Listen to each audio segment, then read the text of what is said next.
बच्चों, आज हम यूनिट सेकंड इकाई 2 चैप्टर 3 एनसीईआरटी का स्टार्ट करेंगे। हमारा कैपेसिटेंस वाला चैप्टर खत्म हो गया। उसके एनसीईआरटी के न्यूमेरिकल आप बना लीजिएगा। कुछ न्यूमेरिकल मैंने आपको बताए हैं, कुछ मैंने आपको नोट्स में भेजे भी हैं जो आपके समझ में नहीं आएंगे। आप मुझसे, आपको पता है 1 से 2 ऑनलाइन क्लास चलती है, उसके बीच में आप पूछ सकते हैं जो भी आपका डाउट है। तो अब चैप्टर है धारा वैद्युतिकी, करंट इलेक्ट्रिसिटी। इससे पहले पढ़ा था स्थिर वैद्युतिकी। स्थिर मतलब हमने कहा था कि आवेश मोशन नहीं कर रहा, कांस्टेंट है, उसमें कोई गति नहीं है, उसकी स्पीड कांस्टेंट है। तो उसमें जितने भी गुण होते थे वो हमने स्थिर वैद्युतिकी में पढ़ लिए। अब जो हमें पढ़ना है धारा वैद्युतिकी, मतलब आवेश क्या हो रहा है, बह रहा है, आवेश में गति है, तो उसमें जो इलेक्ट्रिसिटी भी जनरेट होगी उससे प्रॉपर्टीज पढ़नी है। सबसे पहले बात करते हैं किसकी, धारा की। वैद्युत धारा, इलेक्ट्रिक करंट किसे कहते हैं। आपने पहले 10th की क्लास में ये पढ़ा होगा कि धारा किसे कहते हैं। सिंपल कहते थे आवेश प्रवाह की दर को धारा कहते हैं। एकांक समय में जितना आवेश बहता है वो उसकी धारा होती है।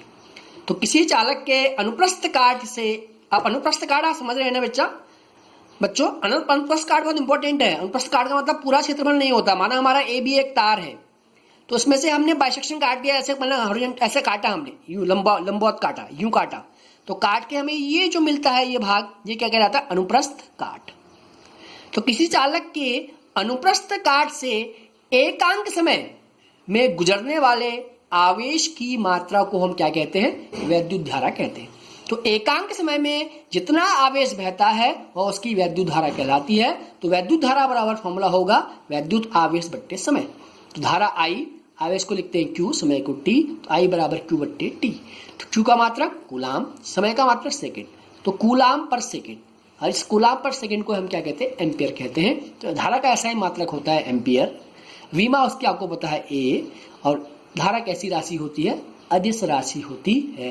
ये दिमाग में बिठा लीजिए कॉन्सेप्ट में कि धारा कैसी राशि होती है, अदिश राशि होती है। अब आपके दिमाग में एक चीज आ रही होगी कि सदिश राशि की परिभाषा है, उसका मैग्नीट्यूड होना चाहिए, उसकी डायरेक्शन होनी चाहिए। धारा का मैग्नीट्यूड भी है, धारा की डायरेक्शन भी होती है। धारा कहां से कहां की ओर बहती है, हम कहते हैं इलेक्ट्रॉन जो बहते हैं वो माइनस रे से प्लस रे की ओर बहते हैं, ठीक, वो एक्चुअल करंट की डायरेक्शन होती है। लेकिन हम मानते कैसे हैं, जो हम कॉन्वेंशनली मानते हैं वो हम बैटरी के पॉजिटिव टर्मिनल से नेगेटिव टर्मिनल की ओर मानते हैं। धारा की एक दिशा है, पॉजिटिव से नेगेटिव की ओर, लेकिन यह एक अदिश राशि है। क्यों बच्चों, सबसे बड़ी बात यह है कि सदिश राशि के लिए 3 गुण होने चाहिए। 3 गुण होने चाहिए। नंबर 1 उसका मैग्नीट्यूड होना चाहिए, नंबर 2 उसमें दिशा होनी चाहिए, और नंबर 3 वेक्टर की, सदिश की अपनी अलजेब्रा है, अपनी बीजगणित है, उसे फॉलो करना चाहिए, या उसको फॉलो नहीं करती, इसीलिए यह अदिश राशि होती है।